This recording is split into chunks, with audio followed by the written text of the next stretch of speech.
Hi, this is pure Tamil. என் பேர் மது. எனக்கு ஸ்டாக் மார்க்கெட்ஸில் ட்ரேட் பண்ணும் அப்படின்னு எனக்கு ரொம்ப ஆசை இருக்குது. ஏன் அப்படின்னா நிறைய வெளிநாட்டில் சின்ன வயசுலேயே பசங்கள்லாம் ஏர்ன் பண்ணுறாங்க. ஆனால் நம்ம இந்தியாவில் அப்படி கிடையாது. ஆனால் இப்போ கொஞ்சம் கொஞ்சமாக மாறிட்டு வருது. நான் இப்போலேருந்தே கொஞ்சம் கொஞ்சம் அமௌண்ட்ஸை இன்வெஸ்ட் பண்ணால் கூட ஒரு 10 இயர்ஸ் 20 இயர்ஸ்க்கு அப்புறம் ஒரு கணிசமான ஒரு தொகை கிடைக்கும். இன்னொரு காரணம் என்ன அப்படின்னா, டேடி அடிக்கடி ஸ்டாக் மார்க்கெட்ஸ்லாம் பற்றி பேசுகிறதுனால எனக்கு அதில் ஒரு இன்ட்ரெஸ்ட் அதிகமாக இருக்குது. எனக்கு ஒரு சில டவுட்ஸ் இருக்குது, அதெல்லாம் இப்போ கிளாரிஃபை பண்ணலாம் வாங்க. ஓகே. ஸோ சின்ன வயசில் இன்வெஸ்ட் பண்ணால் ஆக்சுவலாக வந்து எங்கள் காலத்தில் வந்து ஸ்டாக் மார்க்கெட்டில் இன்வெஸ்ட் பண்ணாவே வந்து நான் ஸ்டாக் மார்க்கெட்டில் தான் வந்து முதலீடு செய்ய போகிறேன் அப்படின்னு சொன்னால் எல்லோரும் திட்டுவாங்க. அதாவது மற்ற ஸ்டேட்டில் கூட அப்படி கிடையாது. தமிழ்நாட்டை பொறுத்த வரைக்கும் பார்த்தீங்கன்னா, ஏன்டா அதில் போய் காசை போட்டவன் இது வரைக்கும் அவனாவது இருக்கானா அப்படிங்கிறதான் முதல் கேள்வியாக இருக்கும். ஓகேவா? போய் அதுக்கு பதிலாக உருப்படியான ஒரு வேலையை பாரு, சேர்த்து வச்ச காசு கொண்டு போய் போடுறேன். இது வரைக்கும் எவனாவது இந்த நம்ம தெருவுலையோ அந்த ஊர்லேயோ எவனாவது சம்பாரிச்சிருக்கானா, அவன் அப்படி பண்ணான், இன்வெஸ்ட் பண்ணான், லாஸ் ஆகி நட்டமாகி போயிட்டான் அப்படிங்கிறதான் வந்து ஒரு கேள்விகளாகவே இருந்துட்டு இருந்தது எல்லாத்துக்கும். அதனால் இப்போ ஈவன் வந்து இப்போ நிறைய பேர் வீட்டில் பார்த்தீங்கன்னா, நான் ட்ரேட் பண்ணிட்டு இருக்கேன் அப்படின்னு யாராவது சொன்னாங்கன்னா, இன்வெஸ்ட் பண்ணிருக்கேன் அப்படின்னு சொல்கிறது கூட வீட்டில் பயப்படுவாங்க பெரியவங்க கிட்ட. அதாவது ஒரு ஏஜில் ஒரு 20க்கு மேலே இருக்கவங்களுக்கு, 25ல் இருக்கவங்களுக்குலாம் இப்போ இருக்க காலகட்டத்தில் தெரியும். ஆனால் வந்து ஒரு 35-40 இயர்ஸ்க்கு ஏஜுக்கு மேலே இருக்கவங்ககிட்ட போயிட்டு நான் இன்வெஸ்ட் பண்ணுறேன், ஸ்டாக் மார்க்கெட்டில் முதலீடு பண்ணுறேன் அப்படின்னா அவன் திட்டுவாங்க. அதில் யாராவது சம்பாரிச்சவன் இருக்கானா அப்படின்னு கேட்டால். ஆக்சுவலாக அதே தான் என்எஸ்சியும் சொல்லுது. 100க்கு 93 பேர் லாஸ் தான் ஆகிட்டு இருக்காங்க, ஒரு 7 பேர் தான் பாஸ் ஆகிட்டு இருக்காங்க. ஓகேங்களா? அதுதான் கணக்கு. இப்போ நம்ம அது எப்படி அப்படின்னு கேட்டால், அது வந்து நம்ம ஒரு ஆப்ஷன் ட்ரேடிங்னு ஒன்று இருக்குது, ஒரு இன்வெஸ்ட்மெண்ட்னு ஒன்று இருக்குது. நம்ம ஆப்ஷன் ட்ரேடிங்கில் போனால் அது சரியான நம்ம கற்றுக்க முடியாமல் போச்சு அப்படிங்கிற பட்சத்தில் அதில் நம்ம லாஸ் பண்ணுறதுக்கு நிறைய வாய்ப்பு இருக்குது. அந்த 97 பேர்த்தில் நம்ம ஆளாக கூட இருக்க வாய்ப்பு இருக்குது. ஸோ 93 பேர்த்தில் ஆளாக கூட இருக்க வாய்ப்பு இருக்குது. பட் இங்கே வந்து இன்வெஸ்ட்மெண்ட் பண்ணுறீங்க அப்படிங்கிற பட்சத்தில் ஒரு நல்ல கம்பெனியாக பார்த்து இன்வெஸ்ட் பண்ணுறீங்க அப்படின்னா கண்டிப்பாக வந்து உங்களுக்கு ஒரு க்ரோத் இருக்கும். ஓகேங்களா? ஸோ அந்த மாதிரி ஒரு கம்பெனிஸை பார்த்து தான் நம்ம எப்பயும் முதலீடு செய்யணும். சரிங்களா? அப்போது அதுக்கு என்ன மாதிரி முதலீடு செய்யணும் அப்படின்னு பார்த்தீங்க அப்படின்னா, அதில் வந்து நிஃப்டி 50ல் பண்ணலாம். ஓகேங்களா? அப்புறம் 100, 150 அது மாதிரி நிறைய இருக்குது. ஸோ அதில் நீங்கள் முதல்ல இன்வெஸ்ட் பண்ணணும். அப்போது நிஃப்டி 50னா முதல்ல என்ன அப்படின்னு நீங்கள் தெரிஞ்சுருக்கணும். பங்குச்சந்தை தொடர்ந்து ஏற்றத்தில் இருக்கா, இறக்கத்தில் இருக்கா அப்படிங்கிறதெல்லாம் நீங்கள் தெரிஞ்சுக்கிட்டணும்.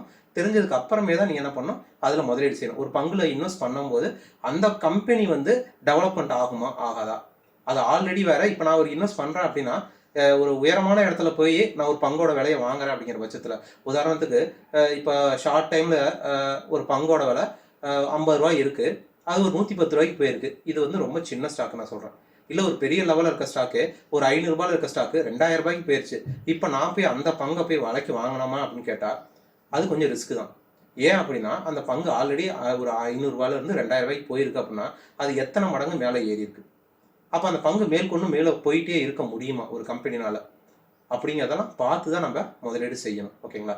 இப்போ எஃப்ஐஎஸ் வந்து ஸ்டாக்ஸை வித்துட்டு இருக்காங்க, டிஐஒய் சப்போர்ட் கொடுத்துட்டு இருக்காங்க. இப்போ நான் ஒரு ஸ்டாக்கை முதலீடு செய்யலாமா வேணாமா, இல்லை இன்னும் மார்க்கெட் கீழே போகுமா? அதாவது எஃப்ஐஐஸ் வந்து ஏன் அப்படி மார்க்கெட்ஸில் இருக்க ஸ்டாக்ஸை வித்துட்டு இருக்காங்க அப்படின்னா, முதல்ல வந்து ஸ்டாக்ஸ் வந்து ஓவர் வேல்யூட் ஆயிடுச்சு. ஓகேங்களா? So stocks over valued in sense என்ன அப்படின்னா, இப்போ வந்து நம்ம கிட்ட வந்து பங்குச்சந்தையில் வந்து கோவிடுக்கு முன்னாடிலாம் வந்து பார்த்தீங்க அப்படின்னா யாரும் அதில் போய் முதலீடு செய்ய மாட்டாங்க பெரிய அளவில். பட் இப்போ என்ன ஆகுது அப்படின்னா, நம்ம பெரும் அளவில் முதலீடு செஞ்சுட்டே இருக்கோம், நம்மக்கிட்ட பணம் இருக்குது, நம்ம தொடர்ந்து இன்வெஸ்ட் பண்ணிகிட்டே இருக்கோம். ஓகேங்களா? ரீட்டைல் பீப்புள் ஆகட்டும், ரீட்டைல் பீப்புள் தென் டொமஸ்டிக் எல்லாமே சேர்ந்து பை பண்ணுறது அந்த ஸ்டாக்ஸ் மேலே போயிட்டே இருக்குது.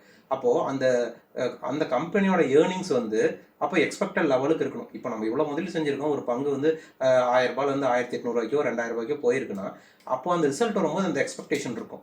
பட் அது தெரியும் நம்ம கிட்ட ஓவராக இருக்குங்கிறதுக்காக அமௌண்ட்டை இன்வெஸ்ட் பண்ணி நம்ம பை பண்ணும்போது அப்போது அவங்க வந்து என்ன நினைப்பாங்கன்னா, இது ஓவர் வேல்யூடாக இருக்குது, இவ்வளோ வந்து ஷார்ட் டேர்மில் இவ்வளோ போக போகிறது கிடையாது, அந்த கம்பெனி இந்த இவ்வளோ இன்வெஸ்ட்மெண்ட்டை வச்சுட்டு இவ்வளோ லாபத்தை சம்பாரிச்சிருக்க முடியாது அப்படின்னு எஃப்ஐஐஸ் வந்து அவங்க ஃபீல் பண்ணாங்க. அதனால தான் அவங்க வந்து வித்துட்டாங்க, இது ஓவர் வேல்யூடு ஸ்டாக்கு. அது மட்டும் இல்லாமல் இன்ஃப்ளேஷன்ஸு வராது. ஸோ அதுவும் நினச்சிட்டு அவங்க என்ன பண்ணுறாங்க, ஸ்டாக்ஸை வந்து தொடர்ந்து வித்துட்ருக்காங்க. அப்போது ஒரு 2000 ரூபாய் உள்ள ஸ்டாக்கை இப்போ ஒரு 1000 ரூபாய் ஆயிருக்கு அப்படின்னா அது ஒரு 50%. 1000 ரூபாய் இருந்த ஸ்டாக்கு 2000 ரூபாய்க்கு போயிருக்கு, அது கிட்டத்தட்ட 100% மேலே போயிருச்சு. பட் ஆனால் நான் இப்போ 2000 ரூபாயில் இல்லை, இப்போ 1750 ரூபாயில் தான் இருக்குது, குறைஞ்சிருக்கு, பாதி கீழே இறங்கியிருக்கு. இப்போ நம்ம வாங்கலாமான்னு கேட்டால் இன்னும் கொஞ்சம் கீழே கூட போக வாய்ப்பு இருக்குது. பட் ஆனால் நம்ம என்ன நினைக்கக்கூடாதுன்னா, அந்த ஸ்டாக் இன்னும் கீழே போகும் அப்படின்னு நினைக்காம இப்போ நம்ம வாங்க ஆரம்பிச்சோம்னா கரெக்டாக இருக்கும். அந்த வாங்கக்கூடியது எல்லா பங்குகள்லையும் நம்ம போடக்கூடாது. நமக்கு தெரிஞ்ச பங்குகள் இங்கிருந்து டேர்ன் ஆயிருக்கு, ஆல்ரெடி நல்லா ஹெவியாக ஃபால் ஆயிருக்கு, அந்த மாதிரி ஸ்டாக்ஸில் நம்ம இன்வெஸ்ட் பண்ணணும். அதை பார்த்து இன்வெஸ்ட் பண்ணும்போது ஈவன் அது கொஞ்சம் கீழே கூட போகலாம். பட் நம்ம இன்னும் கீழே போகணும்னு நினச்சிட்டு இருக்கும்போது சடனாக 1 வீக் கழிச்சு பார்க்கும்போது அந்த ஸ்டாக்கு ஆல்ரெடி அவன் க்ரீன் சிக்னல் போட்டிருப்பான். அப்போ நம்ம பை பண்ணும்போது அது எக்ஸ்ட்ரா தான் போயிருக்க வாய்ப்பு இருக்குது. இன்னும் கொஞ்சம் போகலாம். இப்போ எப்படி வாங்கலாம்னா, இப்போ நான் வந்து ஒரு 100 ஸ்டாக் வாங்கலான்னு ஒரு ஐடியாவில் இருக்கேன் அப்படின்னா அந்த 100 வாங்க தேவையில்லை. ஃபஸ்ட்டு ஒரு 50 வாங்குவோம். சப்போஸ் அது கீழே போச்சுன்னா ஓகே, இன்னொரு ஆவரேஜ் பண்ணுவோம். அப்படிங்கிற மாதிரி தான் நம்ம வாங்கணும். இன்னும் ஒரு 2000 பாயிண்ட்ஸ் கூட மேக்ஸிமம் கீழே போகலாம். அது போக வாய்ப்பு இல்லை அப்படின்னா கூட நம்ம அப்படி நினச்சிட்டு நம்ம பண்ணணும். ஏன்னா நம்மளோட எதிர்பார்ப்புகள் ரொம்ப குறைவாக இருந்துக்கிட்டு மார்க்கெட்டுக்கு எதிராக செய்யும் போது நமக்கு ஒரு ஃபியர் ஆகும். ஓகேங்களா? ஸோ அது பரவாயில்ல, இன்னும் 2000 பாயிண்ட் கூட கீழே போகட்டும், நமக்கு ஒன்றும் தப்பு இல்லை. பட் இப்போ நான் வாங்கி வைக்கிறேன், அதுக்கு இன்னும் கொஞ்சம் கீழே போச்சுன்னா ஆவரேஜ் பண்ணுறேன் அப்படின்னு சொல்லும்போது அது நமக்கு ஒரு லாபத்தை கொடுக்க வாய்ப்பு இருக்கு. ஓகேவா? அடுத்த கேள்விமா. இப்போ நம்ம ப்ளூ சிப் ஸ்டாக்ஸ்ல இன்வெஸ்ட் பண்ணா கரெக்டா இருக்குமா, இல்ல பெனி ஸ்டாக்ஸ்ல இன்வெஸ்ட் பண்ணா கரெக்டா இருக்குமா? ஏன்னா இப்போ எல்சிட் அப்படிங்கிறதுல வந்து 3 rupeesல இருந்த ஸ்டாக்கு 2.5 லட்ச ரூபாய்க்கு போயிருக்கு. இப்போ நான் எதுல இன்வெஸ்ட் பண்ணா கரெக்டா இருக்கும்? நான் சேஃபா குறைவான லாபம் கிடைச்சா அது போதும்னு சொல்லிட்டு ப்ளூ சிப் ஸ்டாக்ஸ்ல பண்ணலாமா, இல்ல பெனி ஸ்டாக்ஸ்ல இன்வெஸ்ட் பண்ணலாமா? கரெக்ட். அதாவது பென்னி ஸ்டாக்ஸில் இன்வெஸ்ட் பண்ணுறது அப்படிங்கிறது வந்து பார்த்தீங்கன்னா அது ஏதோ ஒரு இடத்துல ஏதோ ஒரு ஸ்டாக்ஸ் போயிட்டே தான் இருக்கும். அதுக்காக நம்ம எல்லா இதுலேயுமே நம்ம போய் முதலீடு செய்ய முடியாது. ஏன் அப்படின்னா நம்ம வந்து நமக்கு இருக்கிறது வந்து குறைந்த அளவு தான் நம்ம சேமிக்கிறது. அப்படிங்கும்போது நமக்கு வந்து முதல்ல பாதுகாப்பு தான் முக்கியம். இப்போ நம்ம லாட்டரி சீட் வாங்கிட்டு ஒரு லாட்டரி சீட் வாங்கிட்டு அது 1 கோடி ரூபா விழுந்துருச்சு அப்படின்னா பரவாயில்ல. அதுக்காக 1 கோடி ரூபாய்க்கு லாட்டரி சீட் வாங்கிட்டு 1 கோடி ரூபா விழுதுன்னு பார்க்கும்போது நமக்கு எந்த லாபமும் கிடையாது. பட் நமக்கு வந்து நம்ம போடுற பணம் சேஃபாக இருக்கணும். ஒரு குறுகிய காலத்தில் இல்லைனா கூட, பெரிய லாபம் இல்லைனா கூட, ஒரு நீண்ட நாட்கள் கழிச்சு, நீண்ட காலங்கள் கழிச்சு அது ஒரு கணிசமான தொகையை நமக்கு லாபமாகவும் அந்த பணம் பாதுகாப்பாக இருக்கும் இல்லையா? ஸோ அந்த மாதிரி இருக்கிறது தான் நமக்கு ரொம்ப முக்கியமோ இல்லையா? பென்னி ஸ்டாக்ஸ் ஒன்று ஏதோ ஒரு நியூஸ்னாலேயோ ஒரு ப்ராஜெக்ட் வரும், ஏதோ ஒரு நியூஸ்னால வரும். பட் நம்ம அதை ஃபோக்கஸ் பண்ணிட்டே இருக்கணும்.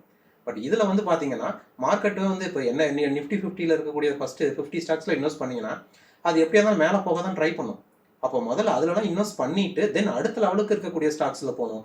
இல்லை ஒரு எனர்ஜி பூமிங் செக்டர்ஸ் இருக்குது, திடீர்னு வந்து இப்போ வந்து நம்ம நாடு வந்து இந்த துறையில் முதலீடு செய்யுது. அப்போது அந்த மாதிரி ஸ்டாக்ஸுகளில் அது மேபி அது பென்னி ஸ்டாக்ஸாக இருந்தாலும் இருக்கலாம், இல்லை வந்து நிஃப்டி 50 அடுத்த இருக்க 500 எதுலேயாவது இருக்கலாம். அந்த மாதிரி ஸ்டாக்ஸில் இன்வெஸ்ட் பண்ணலாம். பட் ஆனால் நம்ம முதல்ல செய்கிற முதலீடுங்கிறது வந்து எப்படி இருக்கணும்னா நமக்கு சேஃப் அண்ட் செக்யூர்டாக இருக்கணும். அது லாங் டேர்மில் வரும்போது ஒரு குறுகிய லாபத்தை கொடுத்தா கூட அது நமக்கு சேஃபானதாக இருக்கணும். முதல்ல அதை தான் நம்ம பார்க்கணும். இல்லை அப்படின்னா இப்போ வந்து ஒரு ரூபாயில் இருக்க ஸ்டாக்ஸ் ஒரு 5 ரூபாய்க்கு போயிடுச்சு, 10 ரூபாய்க்கு போயிடுச்சு, நீ போட்டுருந்தா உனக்கு பயங்கரமான லாபம் அப்படின்னு நாளைக்கு சொல்லிட்டு 10 ரூபாயில் நீ போய் வாங்கி வச்சிருவேன். 10 ரூபாயில் நீ போய் வாங்கி வச்சதுக்கப்புறம் பார்த்தா நம்ம பங்குக்கு பூரா கீழே இறங்கியிருக்கும். அது 5 ரூபாய்க்கு வந்திருக்கும். முதல்ல அது 10 ரூபாய்க்கு வந்தால் தான் நீ வாங்கின காசுக்கே வரும். அது 15 ரூபாய்க்கு வந்தால் தான் அது போ நீ எதிர்பார்த்த லாபங்கள் கிடைக்கும். அது உடனேவும் கிடைக்கலாம், அது கிடைக்காமலும் போகலாம். இல்லை நீ காலம் முழுக்க வெயிட் பண்ணலாம், 10 வருஷம் 5 வருஷம் கூட வெயிட் பண்ணலாம். அது மாதிரி ஆகும். நீ வச்சிருக்க முதலீட்டுக்கான தொகைக்கு நீ எவ்வளோ ரிஸ்க் எடுக்க விரும்புகிற அப்படிங்கிறத பொறுத்து தான் உன்னோட நாளைக்கு எதிர்பார்க்கக்கூடிய உனக்கு லாபங்கள் வரக்கூடிய வாய்ப்பு நிறையா இருக்கும். ஓகேவா? அடுத்தது இப்போ ஐபிஓலாம் நிறையா வந்துட்டு இருக்கு. இப்போ நம்ம அதில் போய் இன்வெஸ்ட் பண்ணுறது கரெக்டாக இருக்குமா? அதாவது ஐபிஓங்கிறது இப்போ வந்து ஒரு முன்னாடியெல்லாம் ஒரு காலத்தில் பார்த்தீங்கன்னா துணி கடையில் போய் துணி வாங்குறதுக்கு ஒரு ரீசன் இருக்கும். தீபாவளிக்கு வாங்குவோம், பொங்கலுக்கு வாங்குவோம், அதிகபட்சம் பிறந்த நாளுக்கு வாங்குவோம். அதுக்கப்புறம் இப்போ காலங்கள் மாதிரி போய் சனி ஞாயிறான கடைக்கு போய் பர்ச்சேஸ் பண்ணுற மாதிரி ஆகிப்போச்சு. அதே போல் தான் என்எஸ்சியும் ஐபிஓவை ஐபிஓ லிஸ்ட்டுன்னு விட்டுட்டே இருக்காங்க. ஆனால் மக்கள் வந்து அந்த கம்பெனியை பற்றி தெரிஞ்சுக்கிறோம். அதாவது கம்பெனியை பற்றி தெரிஞ்சுக்கிறதா இருந்தால் அது ஒரு பெரிய டாபிக். அது வந்து ஃபண்டமெண்டலாக பற்றி தெரிஞ்சிருக்கணும், இல்லைனா டெக்னிக்கலாக தெரிஞ்சுக்கணும். டெக்னிக்கலாக தெரிய வாய்ப்பு இல்லை ஐபிஓவில். அப்போ ஃபண்டமெண்டலாக தெரிஞ்சுக்கணும்னா அதை தெரிஞ்சுக்கிட்டு தான் முதல்ல வாங்கணும். இல்லை அப்படிங்கும்போது இப்போ எல்லாமே ஒரு ஃபேஷன் மாதிரி எல்லாம் போய் இதை வாங்குறேன், அந்த கம்பெனி வாங்குறேன், அந்த கம்பெனி அப்ளை பண்ணுறேன் அப்படின்னு சொல்லிட்டு இருக்காங்க. பெரிய பெரிய கம்பெனி இப்போது ரீசன்ட் டைம்ஸில் வந்து ஒரு நல்ல கணிசமான லாபத்தை கொடுத்த ஐபிஓங்கிற மாதிரி எந்த ஒரு கம்பெனியுமே இல்லை. வாரி இருக்குது. ஸோ மேபி அதை வேணால் சொல்லலாம். ஸோ அது மாதிரி இருக்கும்போது நம்ம ஐபிஓவில் அப்ளை பண்ணி அந்த கம்பெனி அதுக்குள்ளார 100% 200% மேலே போகிறது கிடையாது எந்த ஒரு பங்குமே. அதுக்கான டைம் இருக்குது. அந்த கம்பெனி அதுக்கப்புறம் சஸ்டெயின் ஆயிருக்கு அப்படின்னாவே, ஏன்னா ஐபிஓவில் காணப்போனம் வந்ததுக்கப்புறம் காணப்போன கம்பெனிகள் எவ்வளோ இருக்குது, அதில் மேலே சஸ்டெயின் ஆயிருக்கு அப்படிங்கிற பட்சத்தில் அப்புறமேல கூட நம்ம இன்வெஸ்ட் பண்ணலாம். ஏன்னா எப்பயுமே ஒரு பை அண்ட் டிப் கிடச்சிக்கிட்டு தான் இருக்கும் மார்க்கெட்டில். இப்போ மார்க்கெட் ஃபாலோ ஆகிட்டு இருக்கிறது கூட ஒரு பை அண்ட் டிப் இன்வெஸ்ட் பண்ணாதவங்க இன்வெஸ்ட் பண்ணுறதுக்கு ஒரு வாய்ப்பு தான். அந்த மாதிரி ஐபிஓவில் அப்ளை பண்ணணும்னு அவசியம் இல்லை. ஒரு நல்ல கம்பெனி வந்து அப்ளை பண்ணலாம். அதில் அப்ளை பண்ணி அது கிடைக்கலங்கிறது வேறு. ஆனால் எல்லா ஐபிஓலையும் அப்ளை பண்ணணும் அப்படிங்கிறது தேவையில்லாது. எனக்கு இன்னும் நிறைய டவுட்ஸ் இருக்கு. இப்போ நெக்ஸ்ட் வீக் வந்து நம்ம என்னென்ன ஸ்டாக்ஸ்ல வந்து இன்வெஸ்ட் பண்ணலாம், கீழே போயிட்டு இருக்கிறது எது ரிட்டர்ன் பேக் போகும் அப்படிங்கிறதுலாம் நான் வந்து நெக்ஸ்ட் வீக் கேட்குறேன். அதே மாதிரி டெய்லியும் உன் வியூவர்ஸ்க்கும் நீ வந்து சொல்லிட்டேரு. ஓகே. ஸோ இப்போ ஆக்சுவலாக பார்த்தீங்கன்னா மார்க்கெட்டில் நான் இத்தனை நாளாக லைவ்ல பார்த்தீங்கன்னு வச்சுக்கோங்களேன், மார்னிங்லேருந்து லைவ் பண்ணிட்டு தான் இருக்கேன். அதில் வந்து நிறைய பேர் கேட்பாங்க, இந்த ஸ்டாக் போகும். நான் போகும் தான் சொல்லுவேன், கீழே தான் போகும் அப்படின்னு தான் சொல்லுவேன். எந்த ஸ்டாக்கும் நான் பை பண்ணுங்கன்னு சொல்ல மாட்டேன். அப்படியே இருந்தால் கூட ஒரு 2 days வெயிட் பண்ணுங்க, அதுக்கப்புறமே தான் தெரியும்னு சொல்லுவேன். இப்போ ஆல்மோஸ்ட் வந்து எனக்கு தெரிஞ்ச ஒரு மேபி இன்னும் போனால் கூட ஒரு 1000 பாயிண்ட்ஸ்லேருந்து 1500 பாயிண்ட்ஸு கீழே மார்க்கெட் போக வாய்ப்பு ரொம்ப குறைவு தான்.